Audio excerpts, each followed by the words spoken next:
Hello students, class 12th accountancy unit 5 analysis of financial statement हमने एक नया unit start किया था, जिसमें लास्ट वीडियो में हमने फाइनेंशियल स्टेटमेंट के मीनिंग को देखा था। उसके बाद हम objective of preparing financial statement, क्या उद्देश्य है फाइनेंशियल स्टेटमेंट को प्रिपेयर करने का, ये हमने देखा। And characteristic of financial statement, ये तक हमने लास्ट वीडियो में देखा। तो हमने मीनिंग समझ लिया, ऑब्जेक्टिव एंड कैरेक्टरिस्टिक समझ लिया। किसका? तो हम फाइनेंशियल स्टेटमेंट का। चलिए अब हम आज समझेंगे आपका कि कैरेक्टरिस्टिक ऑफ बैलेंस शीट, क्या विशेषता है, क्या कैरेक्टरिस्टिक है, क्या फीचर्स है बैलेंस शीट का, उसको हम जानेंगे। And characteristic of statement of profit and loss, जो प्रॉफिट एंड लॉस अकाउंट हम प्रिपेयर करेंगे कंपनी का, तो उसका क्या कैरेक्टरिस्टिक है, ये हम यहाँ पर जानेंगे पॉइंट वाइज। चलिए, तो लास्ट वीडियो को आप देखना, वहाँ से फिर हम इसको सारा जो है वन बाय वन करके एक्सप्लेन करेंगे। कैरेक्टरिस्टिक क्या है आपका बैलेंस शीट का? सबसे पहले पॉइंट कहता है आपका, it portrays the relationship between equity and liability and asset. तो इट पोर्ट्रेज का मतलब हो गया यहाँ पर चित्रित करता है।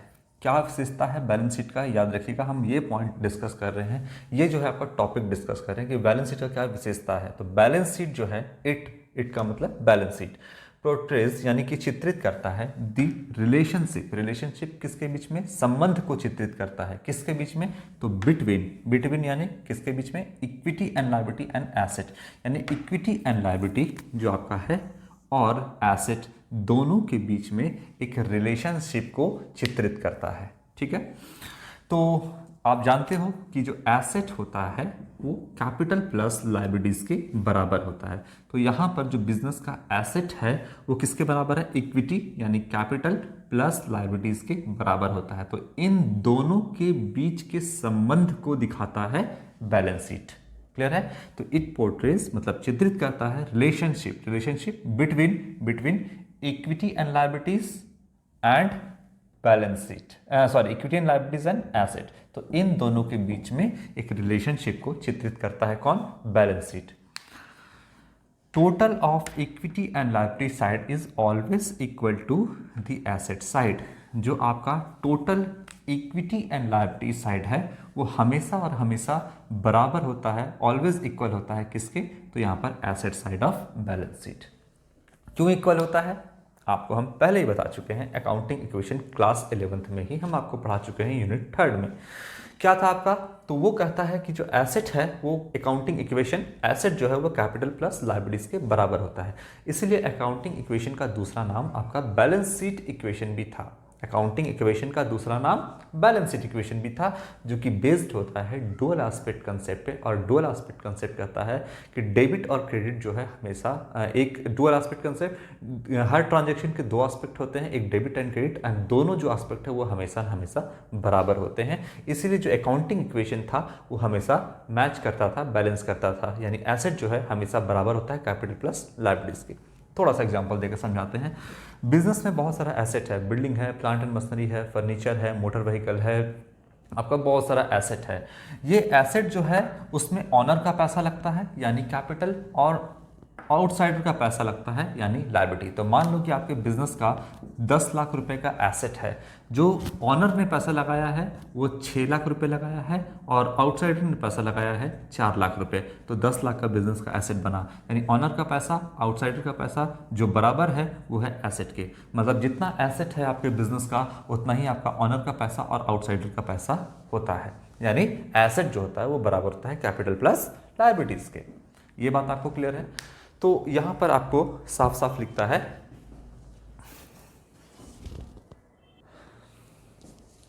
ठीक है। तो पहला पॉइंट आपको समझ में आया कि ये चित्रित करता है, इट पोर्ट्रेज यानी बैलेंस शीट जो है चित्रित करता है रिलेशनशिप यानी संबंध को बिटवीन किसका? तो equity and liabilities and asset.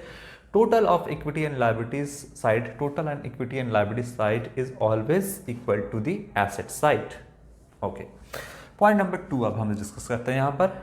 It is prepared on a particular date not for a period. तो जो बैलेंस शीट होता है वो यहाँ पर प्रिपेयर करता है on a particular date not for particular period. It is true only for the date on which it is prepared, because even a single transaction would cause a change in asset and liabilities. पूरा मतलब समझिए। ये वाला point तो आपको समझ में आ गया है, इसको हम थोड़ा सा हटाते हैं।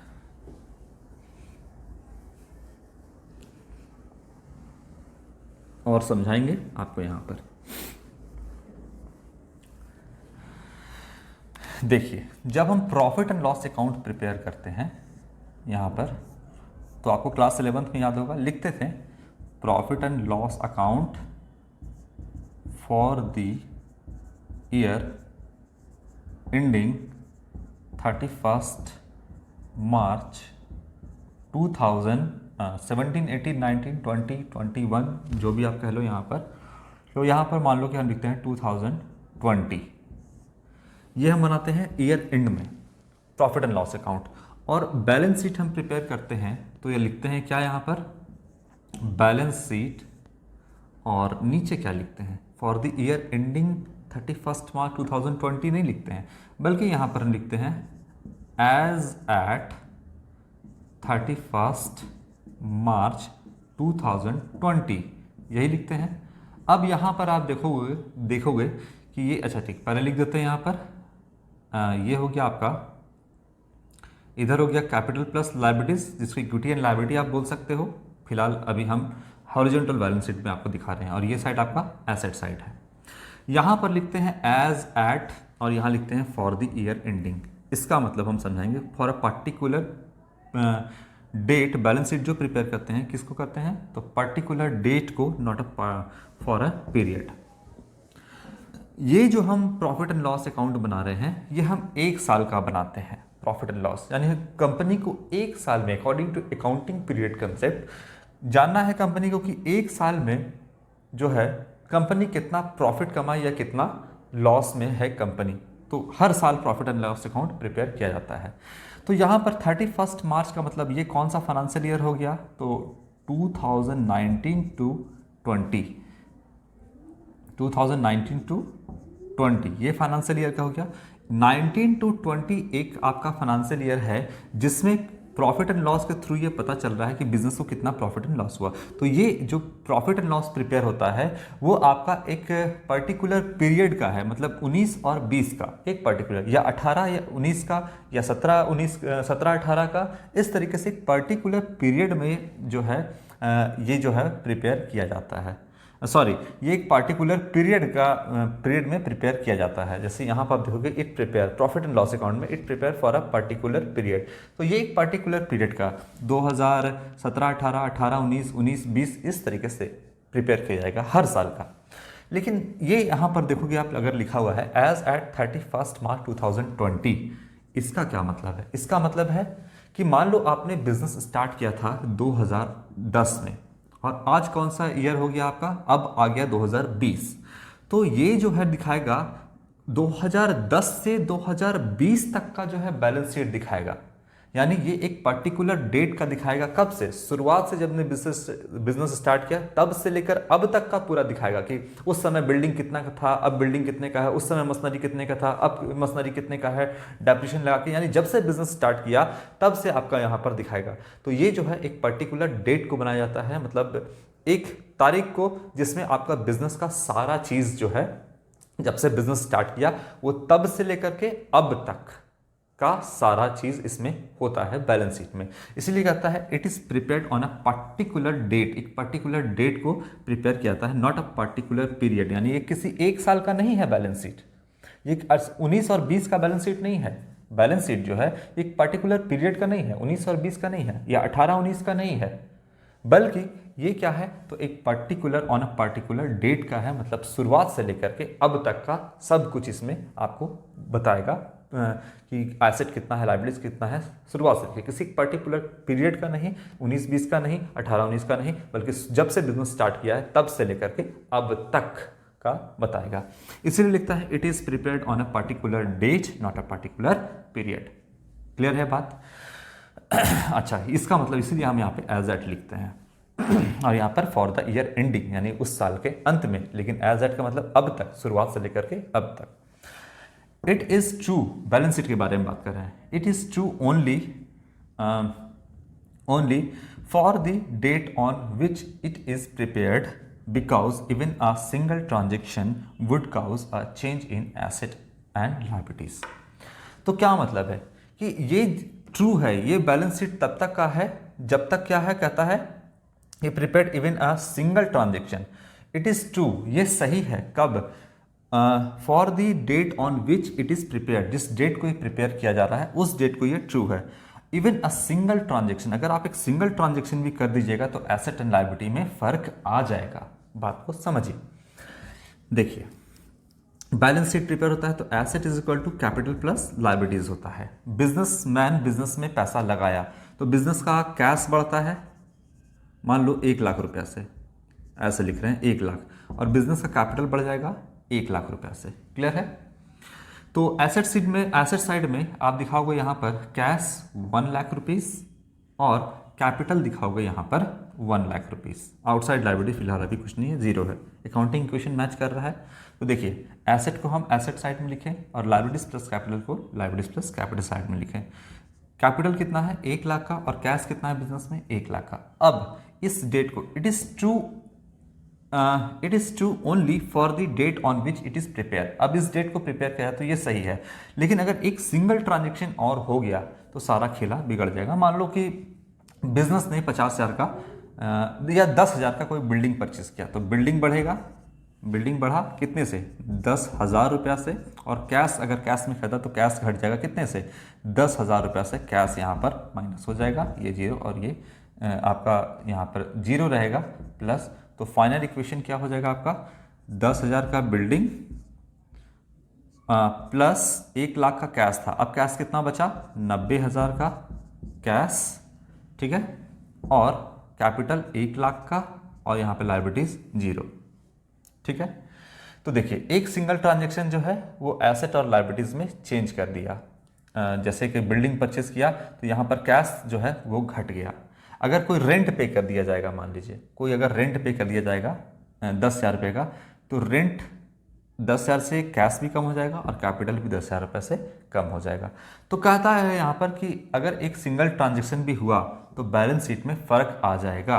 कैसे फ़र्क आएगा, तो यहाँ पर बिल्डिंग हो गया आपका 10,000 रुपये का और कैश घट गया तो हो गया 90,000 रुपये का, और कैपिटल अभी भी इतना ही रहा। फिर मान लीजिए एक और ट्रांजेक्शन होता है 10,000 का रेंट पे किया जाएगा तो कैश घट जाएगा, यहाँ पे जगह नहीं है, लेकिन कैश क्या हो जाएगा घट जाएगा। 10,000 का रेंट पे होगा तो कैश हो गया बिजनेस में 90,000 का, सॉरी कैश हो गया बिजनेस में, अगर अभी इस कंडीशन में पे किया जाएगा 10,000 का तो 80,000 का रेंट पे किया जाएगा तो कैश कम हो जाएगा और कैपिटल भी 10,000 से कम हो जाएगा। तो यहाँ भी 90 इधर भी 90, बराबर तो होगा आपका, लेकिन बैलेंस शीट में आपका फर्क आ गया। ठीक है, तो ये जो है एक पार्टिकुलर डेट को प्रिपेयर होता है, नॉट अ पार्टिकुलर पीरियड को। डेट का मतलब शुरुआत से लेकर के 2010 से शुरू हुआ तो 2020 तक का सब कुछ दिखाएगा। ये पार्टिकुलर पीरियड का नहीं होता है, मतलब 2019-20 का, 18-19 का या 17-18 का नहीं होता है। क्लियर है बात? तो ये एक पॉइंट कहता है।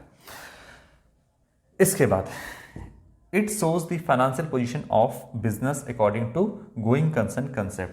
तो कहता है कि ये जो है बिजनेस का फाइनेंशियल पोजीशन को दिखाता है। कौन? तो बैलेंस शीट फाइनेंशियल पोजीशन को दिखाता है according to going concern concept. Going concern concept यहाँ पर क्यों लिखता है, क्योंकि देखिए बिजनेस जो है गोइंग कंसर्न कंसेप्ट कहता क्या है। गोइंग कंसर्न कंसेप्ट यहाँ पे कहता है कि आप ये मान करके बिजनेस स्टार्ट करते हो कि मेरा बिजनेस लंबा चलेगा, चलता रहेगा, और ये मानते हुए आप अपने बिजनेस में सारे अकाउंटिंग करते रहते हो कि हमारा बिजनेस चलेगा। और गोइंग कंसर्न कंसेप्ट के मुताबिक ही आप किसी बिजनेस में फिक्स एसेट परचेज करते हो। बताइए अगर हमारा बिजनेस जो है वो लंबे समय तक नहीं चलेगा, ये मानते हुए हम बिजनेस स्टार्ट करें, तो क्या बिजनेस में हम long term asset fix asset purchase करेंगे? फिक्स एसेट तो बिजनेस में सालों साल चलता है, और हम आज स्टार्ट किए और हम बोलेंगे 6 महीना में बंद कर देंगे, तो हम फिक्स एसेट क्यों परचेज करेंगे? तो गोइंग कंसर्न कंसेप्ट के कारण हम फिक्स एसेट को परचेज करते हैं। हम जो है लॉन्ग टर्म लोन लेते हैं, 1 साल से ज़्यादा का लोन लेते हैं, डिबेंचर इशू करते हैं, 5 साल 10 साल के लिए हम पब्लिक से लोन लेते हैं। तो क्यों लेते हैं? क्योंकि गोइंग कंसर्न कंसेप्ट कहता है कि हमारा बिजनेस लंबा चलता जाएगा, लगातार चलता जाएगा, इसीलिए तो हम लॉन्ग टर्म लोन ले रहे हैं बैंक से, इसीलिए तो हम जो लोन ले रहे हैं पब्लिक से, पब्लिक को डिबेंचर इशू कर रहे हैं, हम बिजनेस में फिक्स एसेट परचेज कर रहे हैं, हम लॉन्ग टर्म कॉन्ट्रैक्ट करते हैं किसी पार्टी से। तो हम क्यों करते हैं? क्योंकि हमारा बिजनेस लगातार चलता रहेगा, चलता चला जाएगा according to going concern concept, इसीलिए हम ये सारा काम करते हैं। तो it shows the financial position of a business according to going concern concept. Going concern concept के हिसाब से ही फाइनेंशियल पोजीशन दिखाता है। क्यों दिखाता है? क्योंकि भाई जो हम लॉन्ग टर्म लायबिलिटीज है मेरे बिजनेस में, जो मेरे बिजनेस में फिक्स एसेट है, प्लांट एंड मशीनरी है, बिल्डिंग है, फर्नीचर है, ये सब कुछ मेरे है, तो वो किसके मुताबिक है? तो गोइंग कंसर्न कंसेप्ट के मुताबिक ही ये सारा चीज़ परचेस किए हैं, जो बैलेंस शीट शो करता है, दिखाता है। इसीलिए जो फाइनेंशियल पोजीशन यहाँ पर बिजनेस शो कर रहा है बैलेंस शीट के थ्रू, वो क्या है आपका, किस कंसेप्ट के हिसाब से है? तो गोइंग कंसर्न कंसेप्ट के हिसाब से है। क्लियर है ये पॉइंट? उसके बाद है it is not based on absolute fact but is influenced by accounting assumption and personal judgement. तो यहाँ पर जो है वो कहता है कि बैलेंस शीट जो है is not based on absolute fact. Absolute fact पर बैलेंस शीट जो है वो नहीं है, इसलिए नहीं है क्योंकि बहुत सारे अकाउंटिंग कंसेप्ट एंड कन्वेंशन पर ये बेस्ड होता है। जैसे अगर हम बात करें हिस्टोरिकल कॉस्ट कंसेप्ट हमने पढ़ा था, और cost concept, historical cost concept या कॉस्ट कंसेप्ट आपका एक ही है। ये कहता है कि जैसे मान लो कि आपने कोई बिल्डिंग यहाँ पर परचेस किया, बैलेंस शीट में कोई बिल्डिंग मान लो परचेस किया 1 लाख रुपए का, और मार्केट वैल्यू उसका अभी मान लो 15 लाख है।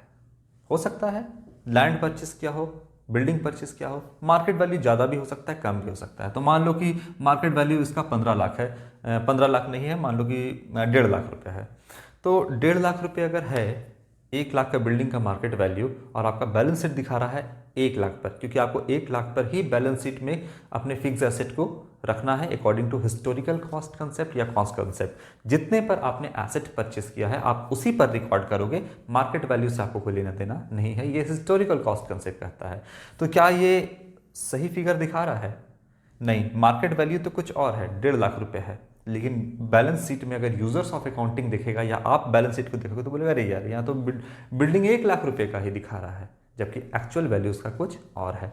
तो यही कहता है कि it is not based on absolute fact. ये एब्सोल्यूट फैक्ट पे बेस्ड नहीं होता है, क्योंकि हिस्टोरिकल कॉस्ट कंसेप्ट के हिसाब से जितने भी आपने एसेट परचेस किया उतने ही पे रिकॉर्ड करोगे, but is influenced by accounting assumption, क्योंकि ये अकाउंटिंग एग्जम्पशन से जो है, अकाउंटिंग कंसेप्ट से जो है, उन सबसे इन्फ्लुएंस से प्रभावित है।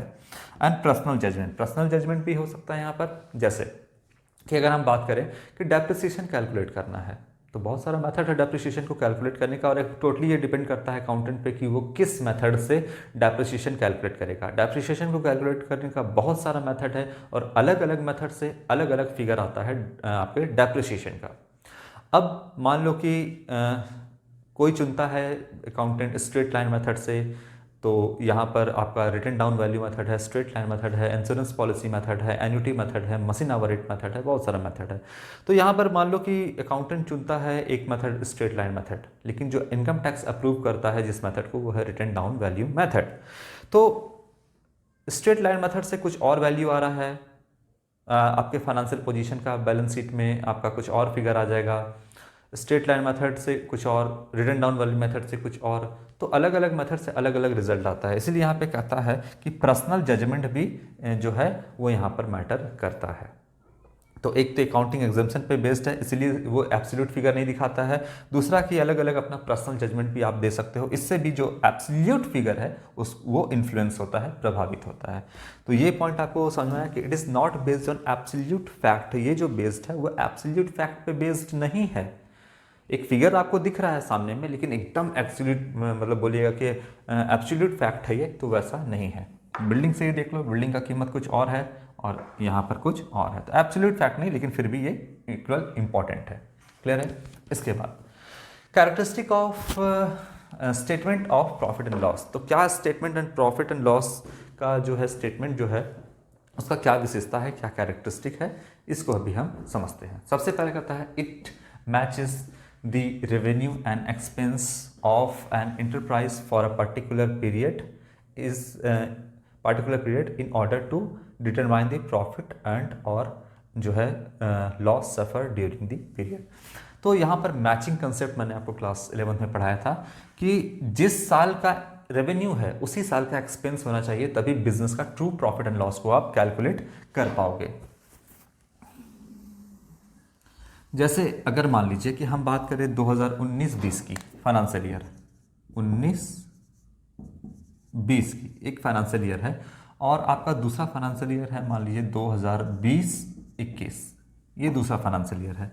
हम बोलते हैं कि 1 लाख रुपए हमने कमाया, रेवेन्यू जो जनरेट किया 2019 और 20 में, और लेकिन हमने खर्च किया 30,000 रुपया 20-21 में। तो क्या दोनों रेवेन्यू यानी इनकम मैच कर रहा है एक्सपेंस से? नहीं कर रहा है मैच। तो आप क्या बोलोगे कि सर 1 लाख में से 30,000 घटाते हैं तो 70,000 का प्रॉफिट हुआ, क्या ये सही है? नहीं सही है।